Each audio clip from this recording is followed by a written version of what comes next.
239 জন আরোহী নিয়ে একটি বিমান উড়ে যাচ্ছিল চীনের বেইজিংয়ের উদ্দেশ্যে। সবকিছু ঠিকঠাকই ছিল, আরোহীরাও জানতো না সামনে কি হতে চলেছে। হঠাৎ রাডার স্ক্রিনে একটা ঝলক, তারপর আর কিছুই নেই। ফ্লাইটটি সম্পূর্ণ উধাও হয়ে গেল। এ এক রহস্য। ঘটনাটি 2014 সালের 8 মার্চ রাতের ঠিক 12:41 মালয়েশিয়া থেকে রওনা দেয় ফ্লাইটটি।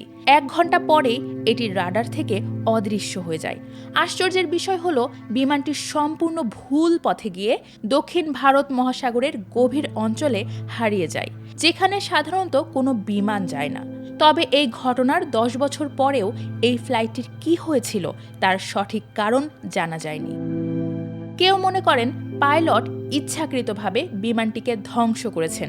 কিছু বিজ্ঞানীরা বলেন হয়তো যান্ত্রিক ত্রুটির কারণে এটি বিধ্বস্ত হয়েছে।